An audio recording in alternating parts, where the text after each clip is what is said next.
A lot of questions remain unanswered tonight amid reports the University of Texas is parting ways with their men's athletic director. Steve Patterson has been on the job at UT for just 22 months. He was hired to replace Deloss Dodds, who retired after more than 3 decades at UT. KXAN Sports Director Roger Wallace joining us live from Memorial Stadium to explain why the university would make a change like this so quickly. Roger? Hi, Robert. In fact, Steve Patterson was hired by Bill Powers after spending just 18 months at Arizona State, his only athletic director job. He's been a pro guy throughout his career, a UT grad, UT Law School grad, of course, hired by Bill Powers. Then Greg Fenves took over as president in June, and Patterson never had his endorsement. At the heart of the problem for Patterson seems to be his inability to build relationships, especially with longtime donors, something he didn't have to do in his years as a pro sports executive. Something Deloss Dodds, his predecessor, had mastered in his 30-plus years at Texas. UT raised football ticket prices and added parking fees to the cost of season tickets. Patterson constantly talked about building UT's brand internationally when some thought he was more concerned with that than what was going on at home. The speculation of Patterson's job status came up this summer, and he addressed the perception that he wasn't concerned with the fan concerns. Well, we're listening all the time. You know, we've done more surveys in the last year than probably the last 30 or so. We're listening. You know, we hear from our fans. Anytime you make a decision that impacts anybody, there's going to be people that like it and people that don't like it. And so, you know, my job is to stay laser focused on what's best for our students who participate in athletics and to make sure that we have positive outcomes for them.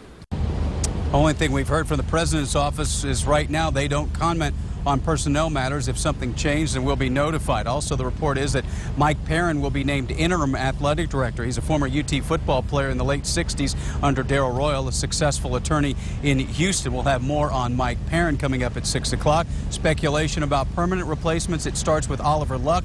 He's a UT Law School grad. He's the former AD at West Virginia, interviewed for the job when Patterson was hired, now works for the NCAA. As for Mac Brown, his name will surface as well. An analyst at ESPN, he said, quote, "I'm really happy at ESPN has not had discussions about an AD job." Now, those are two of the factions. What about former athletes and the AD's role in their lives now and when they were at Texas? Here's Chris Tavares. From the outside, an athletic director is in charge of hiring coaches and raising money. But inside the athletic department, an AD's job is far more. It's more than just a position that you're in. You set the tone for the entire athletic department.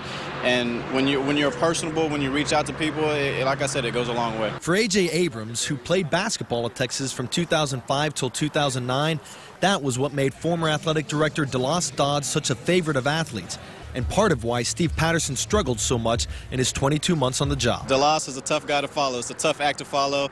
I was there when Deloss was there. He was one of my favorite people at the University of Texas. So it was a big couple of shoes to fill. Rod Babers, who played football at Texas from 1999 till 2002, understands why Patterson was hired to replace Dodds in the first place. Usually when you change leadership like that, you want to go the opposite style of leadership, and that's what you had to Steve Patterson. We weren't ready for that. I mean, he had strictly a business approach. For all the negatives surrounding Patterson's short tenure at Texas, former athletes are happy with his 2 biggest moves in hiring Charlie Strong and Shaka Smart. Those are 2 home run hires. People look back and say, man, you know what?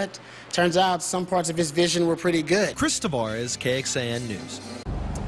I spoke with prominent donor in the namesake of the soccer and track stadium, Mike Myers. He just said he hopes that they will exceed previous years in donations, that they hope to compete and keep winning. So that is the story from here at UT. For more on this story, let's go to the studio. Robert? Roger, thanks. Patterson's exit could cost UT Austin millions of dollars as he leaves with nearly 4 years left on his contract. Our media partners at the Texas Tribune report it's not clear yet whether the university will have to pay the money he would have made in those future years. His employment agreement began in November of 2013 and runs through August of 2019. It includes benefits like cars and country club memberships.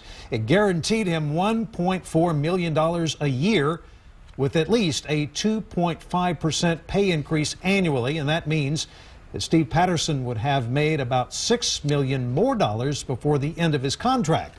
It is not clear if UT will be forced to pay Patterson that or any amount of money. And during his time with UT, Patterson made several major decisions impacting the athletic programs for years to come.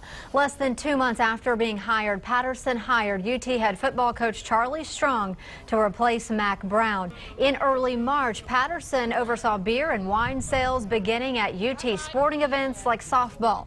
Alcohol sales at football games just started last weekend.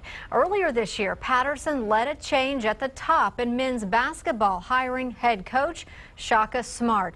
Our coverage of today's reports continues on KXAN.com. There you will find more of Roger's interview with Patterson back in July and details on how he wanted to take the Longhorn brand overseas. Now